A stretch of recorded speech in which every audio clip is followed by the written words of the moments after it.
वस्त्रों में विविधता व तंतु के प्रकार। इस वीडियो में वस्त्रों में विविधता, वस्त्र किससे बने होते हैं, तंतु के प्रकार और वस्त्र सामग्री का इतिहास। बच्चों, देखो आज मैं तुम सबके लिए क्या लाई हूँ। अरे दीदी, ये क्या है? ये आप हमारे लिए लाई हैं? इससे तो मैं अपनी गुड़िया के कपड़े बना सकती हूँ। अरे अरे रुको सवाली, ये कतरने तो मैं तुम लोगों को कपड़ों के बारे में कुछ नया बताने के लिए लाई हूँ। दीदी, ये देखो, ये कपड़ा कितना सुंदर और मुलायम है। खोजी, ये रेशम का कपड़ा है। इसे अंग्रेजी में सिल्क कहते हैं। रेशम का कपड़ा? हाँ खोजी, कपड़े कई तरह के होते हैं। सूती, ऊनी, रेशम और भी बहुत तरह के। दीदी, ये कपड़ा और मेरी शर्ट दोनों छूने में एक जैसी लग रही हैं, है ना? हाँ, ये सूती कपड़ा है, जिसे अंग्रेजी में कॉटन क्लॉथ भी कहते हैं। क्लॉथ यानी कपड़ा, तो कॉटन क्लॉथ यानी सूती कपड़ा। पता है, सूती कपड़े आमतौर पर गर्मियों के मौसम में पहने जाते हैं, क्योंकि ये कपड़ा पानी और पसीने को सोख लेता है। रुमाल और तौलिया भी अक्सर सूती कपड़े से ही बनाए जाते हैं। दीदी, मेरी दादी को भी सूती साड़ियाँ बहुत पसंद हैं। दीदी, ये कपड़ा तो बहुत चिकना है।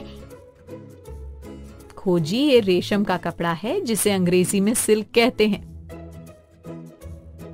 जानते हो बच्चों, रेशम को कीड़े बनाते हैं।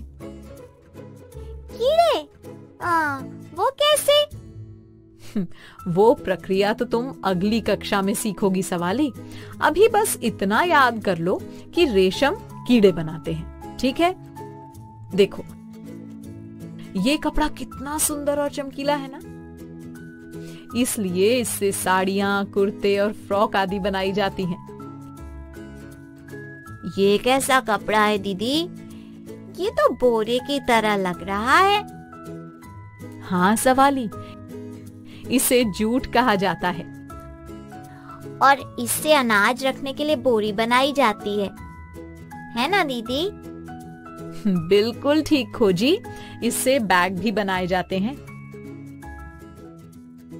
अब इसे देखो, ये कतरन कैसी लग रही है? ये तो थोड़ा मोटा कपड़ा है दीदी। हाँ खोजी, इन्हें ऊनी कपड़ा या वूलन क्लॉथ भी कहते हैं। ठीक, इस तरह के मोटे कपड़े ठंड से बचाते हैं। इतनी तरह के कपड़े, लेकिन ये कपड़े बनते कैसे हैं? सवाली, इसका जवाब तुम सब खुद ढूंढ सकते हो। कैसे दीदी? देखो ये कतरन, इसके किनारों पर तुम्हें कुछ दिखाई दे रहा है? हाँ दीदी, कुछ धागे से निकले हैं। हाँ देखो, ये निकला धागा, इसे अंग्रेजी में थ्रेड कहते हैं। संपर्क दीदी, मुझे पता चल गया। कपड़ा बहुत सारे धागों से मिलकर बनता है ना दीदी? वाह भाई वाह, क्या खोज की है हमारे खोजी ने। बच्चों, हम जो कपड़े पहनते हैं या जो भी आसपास कपड़े से बनी चीजें देखते हैं, जैसे खिड़की के पर्दे, तौलिए, चद्दरें आदि, ये सब बहुत सारे धागों को मिलाकर ही बनाए गए हैं। जैसा तुमने घर पर सुई में डालते देखा होगा, वैसा धागा।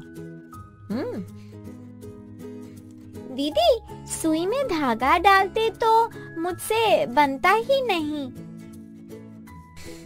वो क्यों सवाली? दीदी, वो धागे में से छोटे छोटे रेशे जैसे निकलते हैं ना, वही सुई के छेद में फंस जाते हैं और धागा डलता ही नहीं। अच्छा, वो जो छोटे छोटे रेशे होते हैं ना, धागा उनसे ही मिलकर बनता है। उन्हें तंतु कहते हैं। अंग्रेजी में उन्हें फाइबर कहते हैं। तंतु या बारीक रेशे अपने में कमजोर होते हैं। जब रेशों को एक साथ मिलाकर बट दिया जाता है तो वो एक मजबूत धागा बन जाते हैं। वाह दीदी।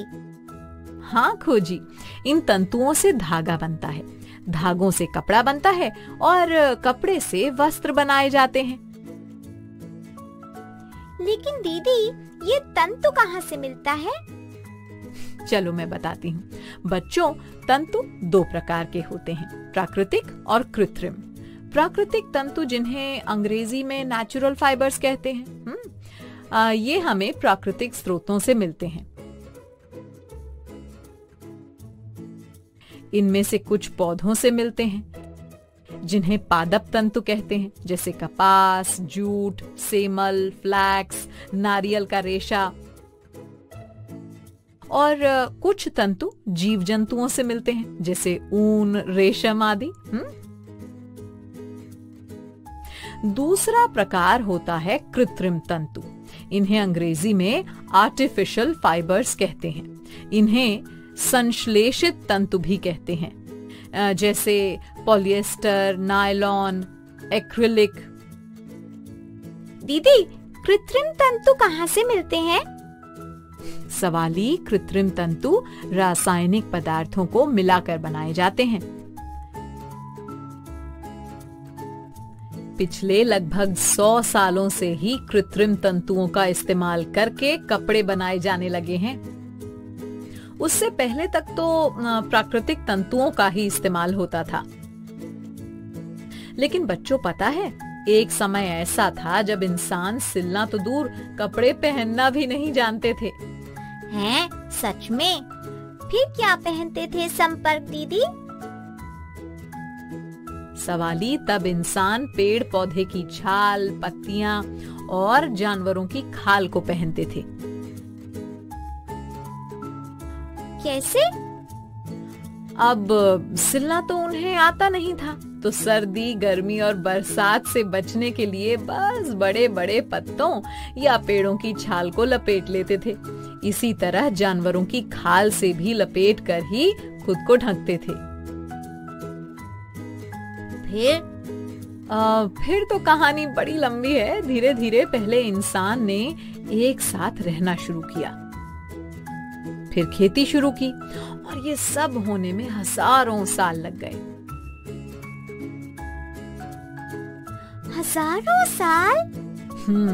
जब इंसानों ने खेती करना शुरू की तो घास और पौधों की पतली पतली टहनियों को ऐंठ कर रस्सी जैसी चीज बनाना शुरू की, और फिर इसी तरह जानवरों के बालों को आपस में ऐंठ कर लंबी लंबी लड़ियां बनाई। फिर इनका उपयोग करके टोकरियां और चटाई बनाई। अच्छा, फिर? समय के साथ धीरे धीरे इंसानों ने अनाज की खेती के साथ साथ कपास और जूट की खेती भी करनी शुरू की।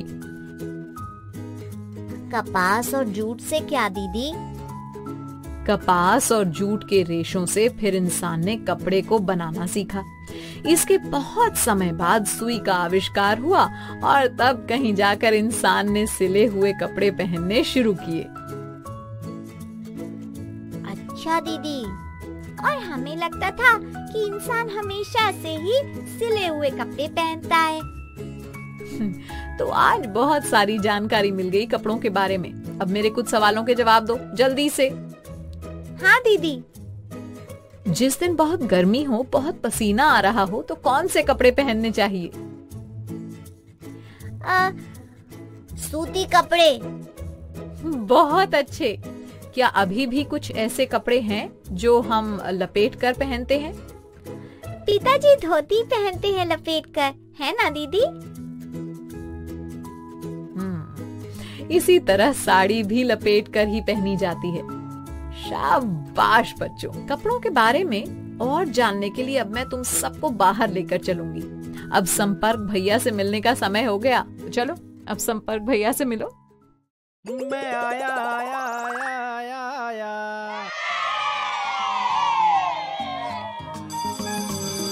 ओके ओके बच्चों, बाय बाय बाय।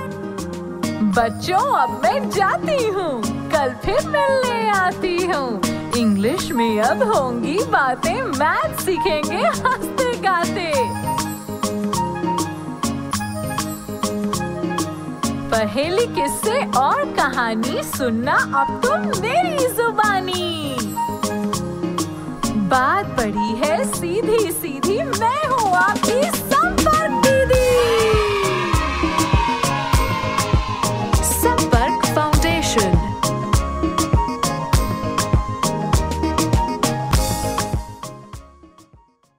आपको ये वीडियो देखकर मजा आया ना?